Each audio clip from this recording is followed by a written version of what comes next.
YCP మంత్రి కాకాని గోవర్ధన్ రెడ్డికి CBI clean cheat ఇచ్చింది. నెల్లూరు కోర్టులోని ఫైళ్ల మిస్సింగ్ కేసులో కాకాని ప్రమేయం లేదని సీబీఐ ఛార్జ్షీట్లో పేర్కొన్నారు. తనపై నమోదైన కేసు విచారణను నిజాయితీగా ఎదుర్కొన్నానని మంత్రి కాకాని చెప్పారు. చంద్రబాబు కూడా సీబీఐ విచారణకు సిద్ధమవుతారా అని ప్రశ్నించారు.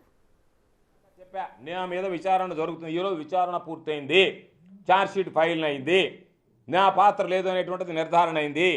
ఇప్పటికైనా మీకు దమ్ము ధైర్యం ఉంటే, రేపు ఎన్నికల్లో గెలవాలని మీరు అనుకుంటే, ప్రజల విశ్వాసం చూరగొనాలి అనుకుంటే, మీ మీద వచ్చినటువంటి అభియోగాల్లో ఏ ఒక్క అభియోగానికైనా మీరు సిద్ధమా విచారణకు అనేటువంటిది చంద్రబాబు నాయుడు 24 గంటల లోపల స్పందిస్తే బాగుంటుందని నేను కోరుకుంటున్నా. చంద్రబాబు స్పందించడు. ఎందుకంటే ఏ ఛాలెంజ్ విసిరినా ఏదో ఊరకొక్కల చేతనో వీధి కుక్కల చేతనో మురిగించడం తప్ప చంద్రబాబు నాయుడు బయటకు వచ్చి చెప్పలేడు.